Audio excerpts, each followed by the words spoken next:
Agora um exercício um pouco mais complexo. O cloro é encontrado na natureza em duas formas isotópicas, o cloro 35 e o cloro 37, unidades de massa atômica.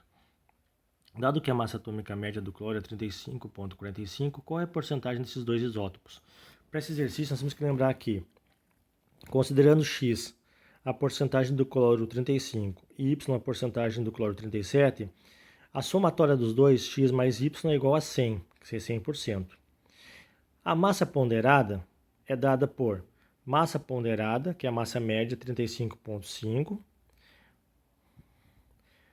que é igual a porcentagem da massa do 35 sobre 100, vezes 35, que é a massa do 35, mais a porcentagem do Y sobre 100, vezes a massa do 35. Então, aqui nós temos a massa ponderada, que é a massa média, é igual a porcentagem de um vezes a massa de um, mais a porcentagem do outro, e assim por diante.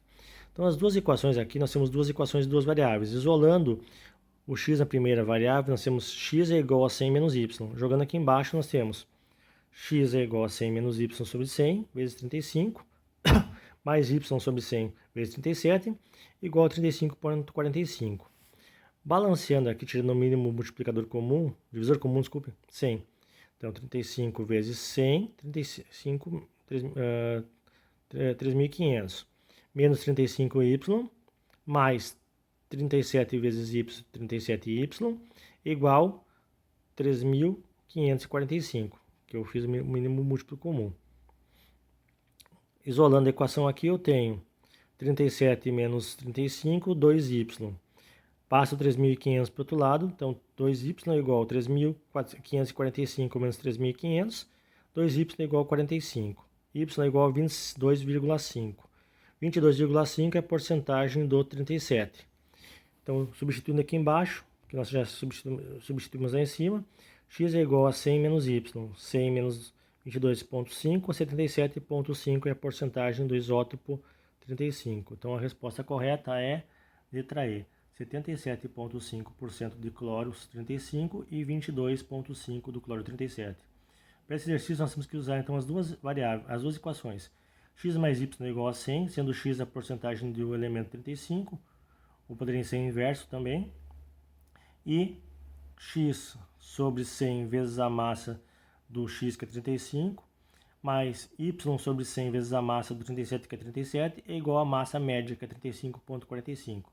Essas equações eu tenho que levar em conta para fazer este exercício. É um pouco mais demorado, mas não é tão difícil também. No mesmo raciocínio, nós temos o exercício aqui embaixo. O cobre consiste em dois isótopos com massa 62,96 unidades de massa atômica e 64,96, cuja abundância isotópica é 70,5 do 1 primeiro e 29,5 do segundo, respectivamente. Então, a massa atômica do cobre é... A massa atômica do cobre é massa ponderada é igual a porcentagem do cobre 63 sobre 100, vezes a massa do cobre 63, mais a porcentagem do cobre 65 sobre 100, vezes a massa do 65. Ou seja, a massa ponderada é 70,5 sobre 100, vezes 62,96, mais 29,5 sobre 100, vezes 64,96. Juntando essas duas, somando essas duas, as porcentagens, nós temos que a massa média do cobre é 63,55, letra E.